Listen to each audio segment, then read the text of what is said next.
Hey guys, welcome to the 7th and final video of Chapter 6 of the Skyward Sword walkthrough, and right away it's worth noting that this entire video is completely optional. It more or less just contains the collection of various goddess treasure chests and some upgrades over at the bazaar. I decided to get these now before the dungeon because you have the potential to increase the total number of heart containers you have, which could be valuable to some gamers. And furthermore, you get the heart medal, which you see right here. The heart medal basically causes hearts to appear more often, recovery hearts, that is. Furthermore, if you are actually playing the Hero's Quest, or the Hero Mode, the second quest, there are no recovery hearts until you get the heart medal. Once you do get the heart medal, now all of a sudden recovery hearts will start appearing once again. So this actually is very valuable in the second quest.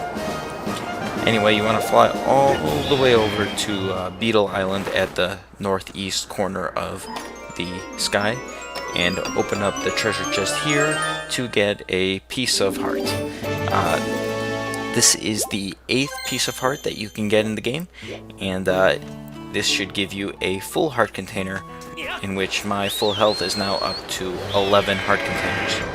It is worth noting that there is a piece of heart that you could get over at the Farron Woods region of the game, but it's incredibly out of the way, and that would basically just give us 9 heart pieces right now, and that's not very valuable at this stage, because 9 heart pieces doesn't get you anything. After the 8th one, unless you can get 4 consecutive ones to give you 12, it's really not worth getting it, at least immediately. Open the treasure chest on this island here to get a silver rupee.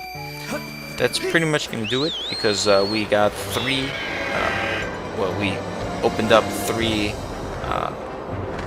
goddess cubes in the Lanayru region, one of which was in the Lanayru mine, right at the entrance, and the other one was in the Temple of Time, and one was in the Lanayru desert. And we got the 3 corresponding goddess treasure chests. Our next destination is over back at Skyloft, and in particular there is some upgrades we can get over at the bazaar. However, I do need 2 monster claws in order to get one of the upgrades that I really like to get. Thus, you're going to see me just flash forward to the Waterfall Cave. Now that we have the treasure medal, it's easier to grind for monster claws if you really need to. In fact, keys will give you that, and if you have the treasure medal, they shouldn't be a problem at all. In fact, of the first batch of keys I fought when entering the Waterfall Cave, I got a second monster claw. You'll also need some other treasures, and if you need additional monster claws or jelly blobs, the Waterfall Cave is a good place to grind for those.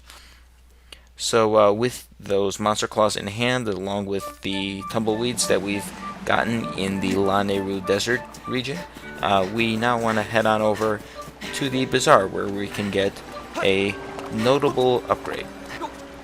I mentioned in the previous video, or at the previous, the very beginning of this chapter actually, that we could upgrade our wooden shield to get the, the third upgrade of the wooden shield family is the Braced Shield. It's the most powerful of the wooden shields. It just has a more or less a higher durability. However, it required you to have tumbleweeds in order to get it.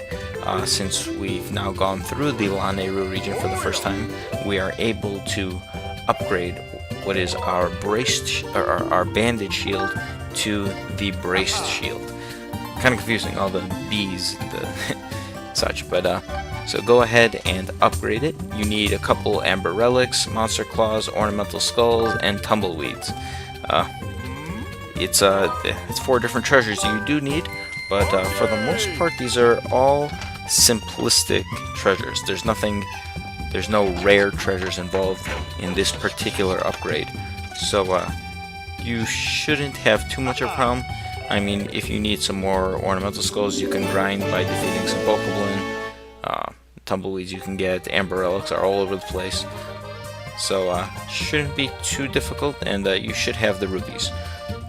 You can't upgrade the bug net because you probably don't have an evil crystal yet.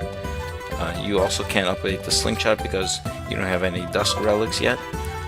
And you can't update the beetle, or you might be able to upgrade the beetle because you did get ancient flowers. It's a matter of whether you have the Hornet Larva, which I personally did not.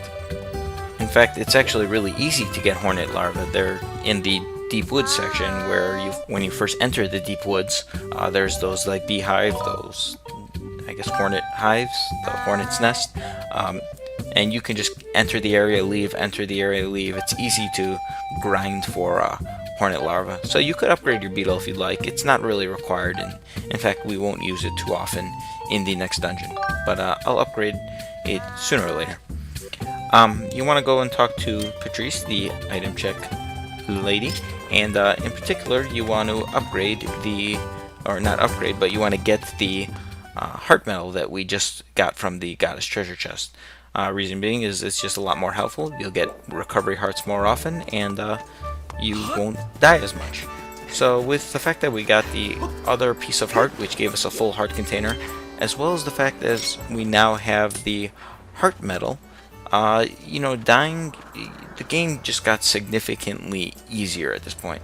I know early on in the walkthrough, in fact during the Skyview Temple, I mentioned that I thought that the Skyview Temple was the easiest temple in the game, and part of the reason is just this, because you can get so many heart containers, and the heart medal, there's just a lot of hearts. It's a lot harder to die pretty much at this point of the game.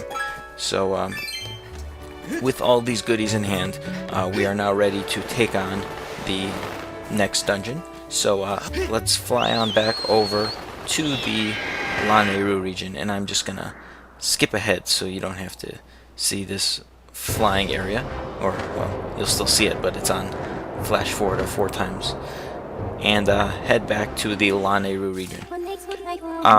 It's worth noting that you still should grind for some tumbleweeds. In fact, what basically how I played this is every time I entered the Lanayru region, I always just grinded for tumbleweeds, especially the north area, because I know this is one of the most wide open areas where you can frequently get tumbleweeds.